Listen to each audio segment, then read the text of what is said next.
Hey, what's going on, team? Just wanted to walk you through a document that I just put together to clarify how we're going to use the facilities at the Hampton campus. If you're on this message, you're one of the key contributors in that, or you have a lot of people that are talking to you about different things related to the facility. So I wanted to really clarify a few things so that we're all on the same page and so that we all really know how we can respond to people when they ask to use the facility. So first thing is, and follow along on this document as we're as I'm talking through it. First thing is, we really want to follow a simple church strategy. So the concept of the simple church, it's based on a book, is that we want to limit the number of activities and events that we host as a church to create realistic expectations for us as a staff, also to create realistic expectations for the people that we're leading within our congregation. So we intentionally say no to a lot of good things so that we can always say yes to the best things. That is really a key part of our philosophy of how we're going to do ministry and also how we're going to use the facility. So as a result of that, we do want to be able to say no to things. That's a targeted response so that we can maintain health among our staff, but also maintain health among our people. We limit the number of things that we can do because we realize we can't do everything. And if we start saying yes to everything, we'll eventually not be able to do the things that are going to have the most impact. So first, let me talk about small groups. Small groups are groups of people that meet on a regular basis. Essentially to build relationships. There's groups that can meet for different purposes, whether it be Bible study, or they can meet to do quilting together, or meet to really do anything. There can be a biking group or a running group. We have a free market approach to life groups or small groups, and we always want to say yes to small groups. If someone says, hey, I want to lead a small group, our answer is yes. We want to create an opportunity for them to lead groups. The amount of impact on our facility is pretty minimal. So if someone wants to meet, we should find a place for them to meet, unless it's a completely unrealistic expectation. So we want to say yes to everybody that wants to lead a group. The one thing that is really important is, in order to lead a small group, somebody has to be a member of the church.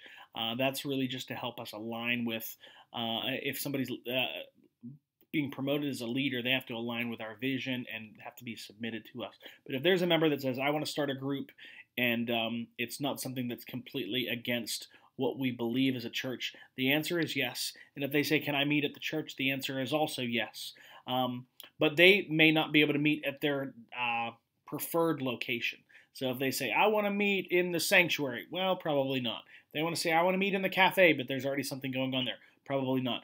But we want to find a place for them. We want to give them a place to meet, as long as it's a member that wants to meet and have a small group. And anybody that wants to start a small group, they really have to go through our small group coordinator. They should funnel everything through Nicole right now. So if someone says, hey, I'm a member, I want to lead a group, the response should be, talk to Nicole, and then Nicole should be able to work out with the facilities team, doing the request process, how to get them set up to do that. Okay.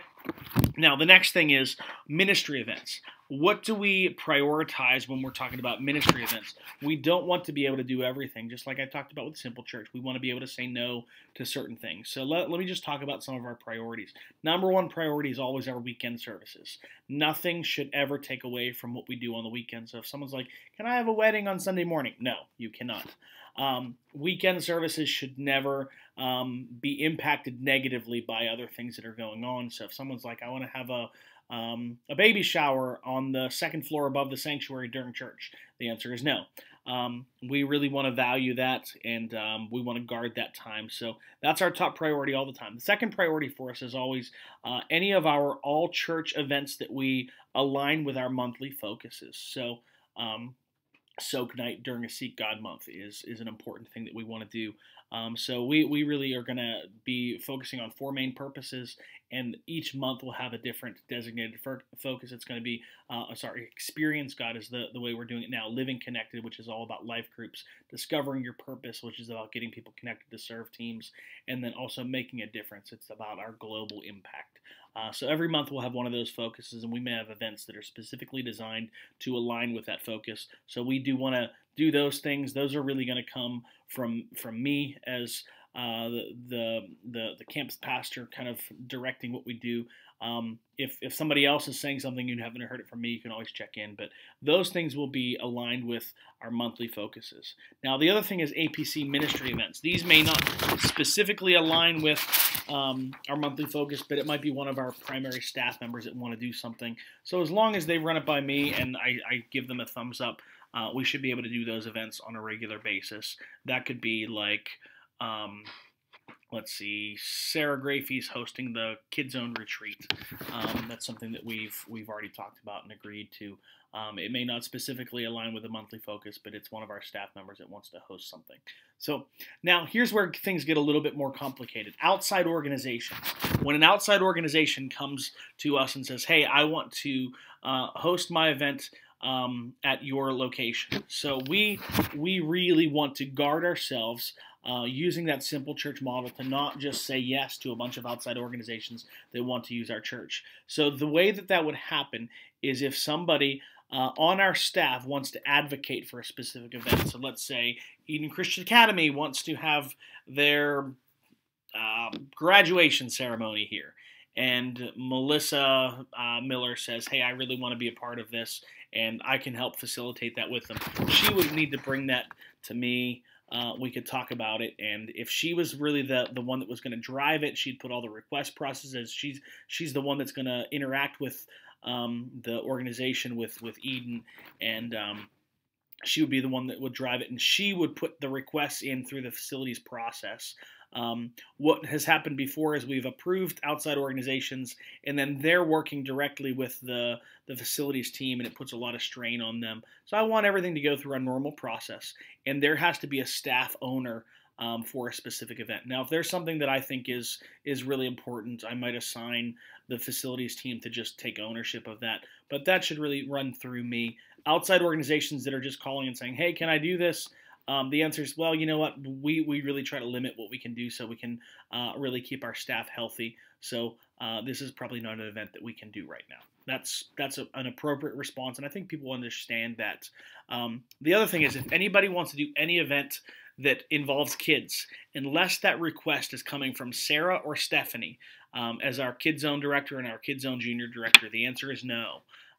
We have specific policies that we have to follow. So if Sarah is working with somebody and she wants to host an event and it aligns with what she's doing and she's owning it and make sure it follows all of our policies, then we can talk about it. But if someone says, hey, I want to have this event, can I have a soccer team that practices here? Can we have a basketball team?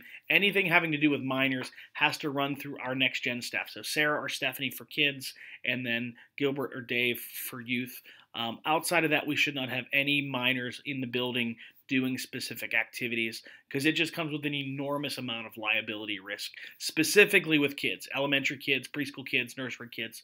But we want to make sure that those things align with what our youth ministry and kids ministry are already doing, and we need the staff of those areas to be running those things. Okay, so a lot of times, can we have a kids event there? The answer is no, we can't do that. And a lot of that is just because of policy and liability risk that we don't want to assume as a church. Okay? Now next, seminars and conferences. Anybody who wants to host a teaching session or a seminar, they want to get a group of people, theater seating, so come hear me talk. We really are not pushing for that. So if somebody wants to sit through a teaching or a sermon, we want to direct them to the weekend experience. So we want everybody to come to our weekend services. When somebody else wants to set up a preaching opportunity, we are not set up to do that, and we want to target those times where we're preaching and communicating God's word to our weekend services, and we do that every single week, 3 different times. But if somebody else is looking for that, we want to direct them to really start a small group.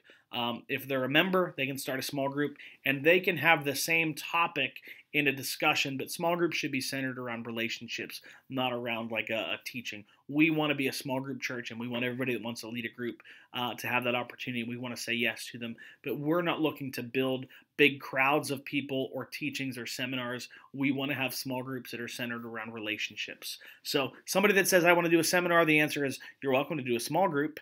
And they're going to say, well, what is a small? Well, we're going to put chairs in a circle and you're going to sit together as a group and you're going to discuss things. It's not a monologue. It's a dialogue with a group of people centered around the goal of building relationships. Okay, so that's kind of how we can handle some of the requests that are coming in.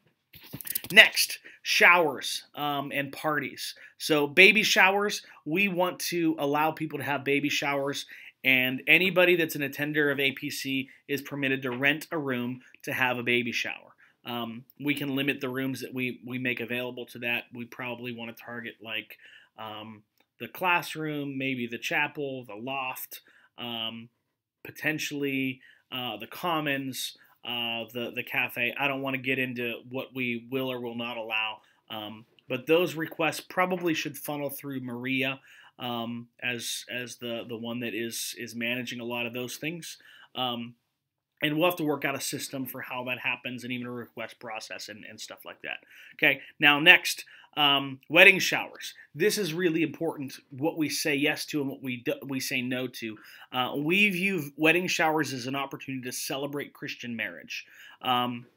So we do want to guard ourselves to make sure that we don't become a venue where people can just request our facility to have a wedding or request our facility to even have a wedding shower, because we only want to be supporting Christian marriage in things like that. So a wedding shower is a great opportunity to celebrate Christian marriage.